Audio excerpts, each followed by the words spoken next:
I want to say, obviously, congratulations to Virginia Tech on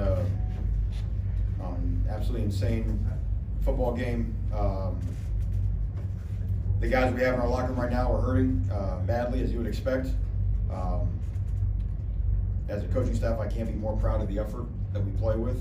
To come back down from 28-0 is, I mean, that's something that is, if you ever want proof of the character of our young men, the effort they play with, what they believe in each other and what they believe in this program, there's no better example than that. Our issue is that we had just, you know, the errors that we made, giving them a 48-yard drive, a 23-yard drive, and a 20-yard drive to go up 21-0 in the first quarter.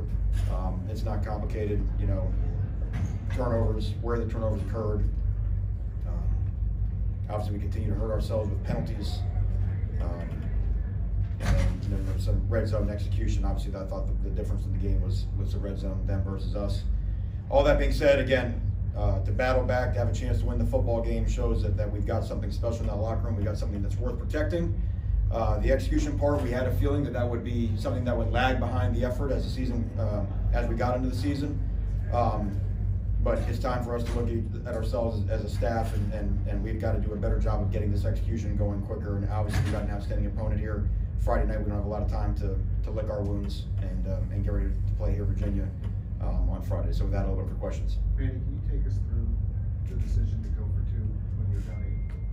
Yeah, that's again, you know, like we talked about, it's one of these data type deals. Basically, what you're going on, the notion is that you have 2 shots to get 2 points, but if you get it the first time, you kick a PAT and ideally win the game. We didn't run the 2-point conversion the way we wanted to. It was an insane effort by Dallas to get it in there, and to be honest, it worked out. We had 2 really unusual end of game situations. We had that, you know, the old down 14, go for 2 to make it 6. And, you know, obviously we have to make a PAT. That's a minimum expectation.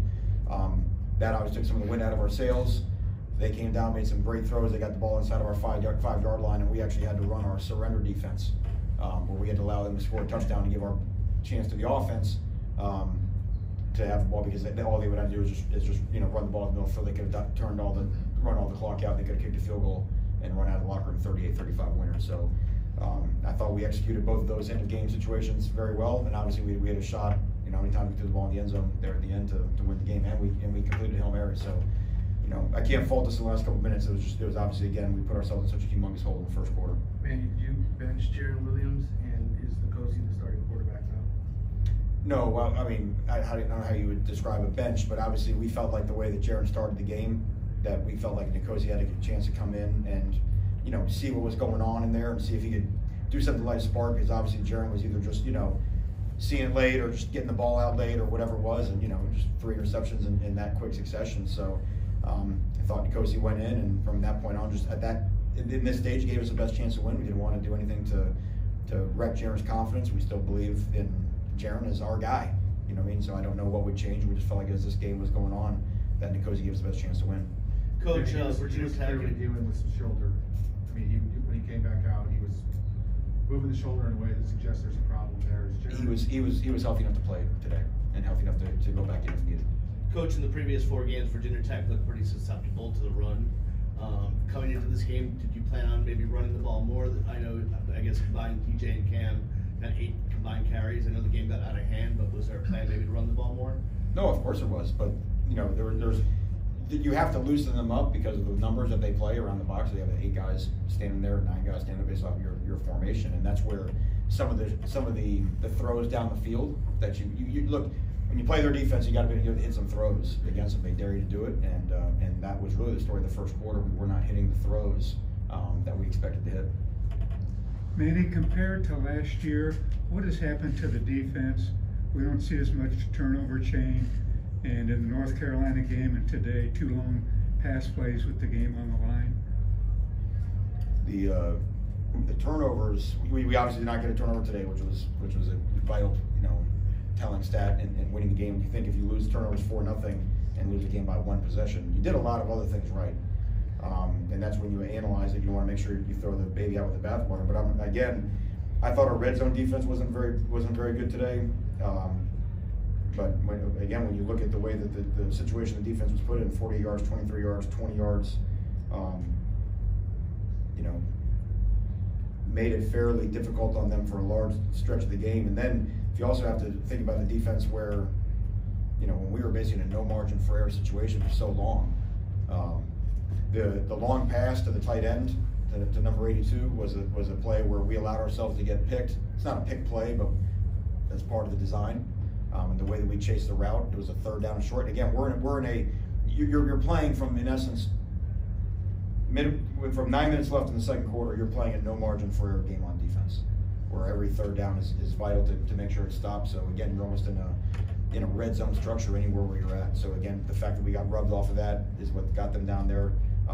But we still had a chance to play. The fade on the last drive was an outstanding throw and catch. You know, put the ball where only their guy had a chance to get it. How do you think Nkosi played today? I thought he uneven. You know, like our whole performance. You know what I mean? I thought he made some really good throws. I thought he kept some things alive. But I think when he watches on film, there's some throws that just feel anticipation that if he just lets it rip, there's some big plays that are available. But like I said, you know, I mean, the story could have been told he would have driven us down the field and with a chance to kick it, go up 36-35. So, you know, there's a lot of guys in the locker room that played good enough to pull off one of the most historic wins of all time.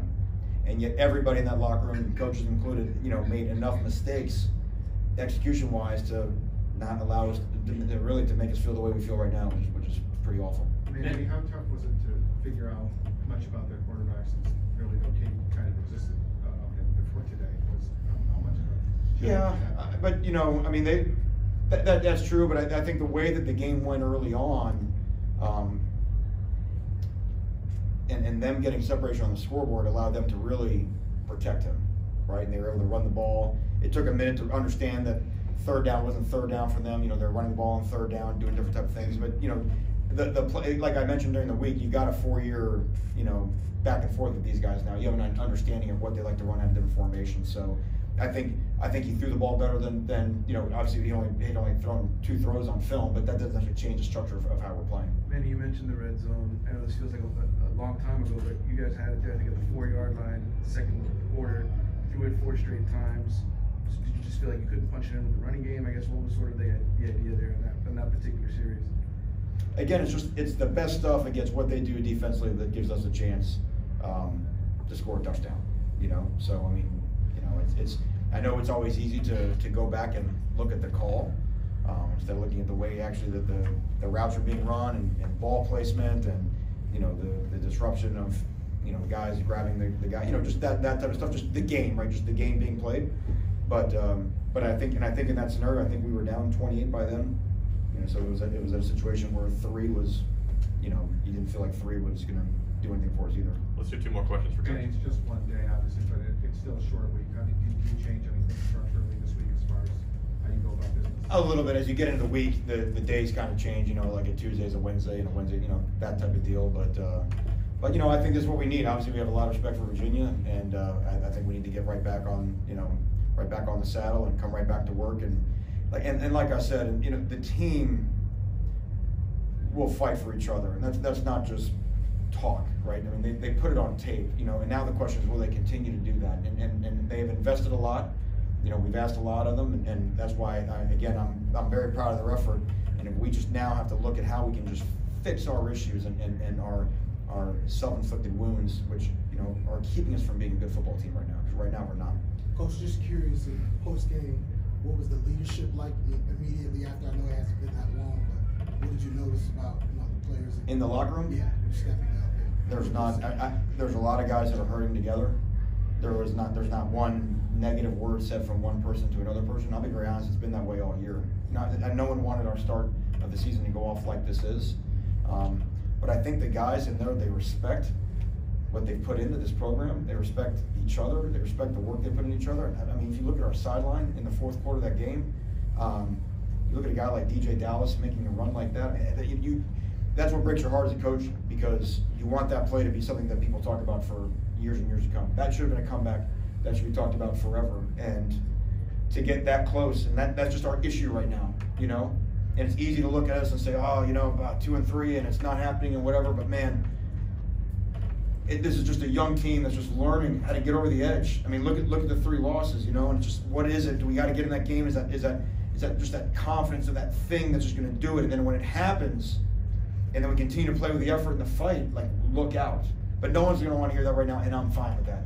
Because we got enough issues to start. I'm not trying to paint some rosy future. That ain't what matters right now. But again, there's something worth fighting for in there. Great. Thank you, everybody. Yeah, thank you.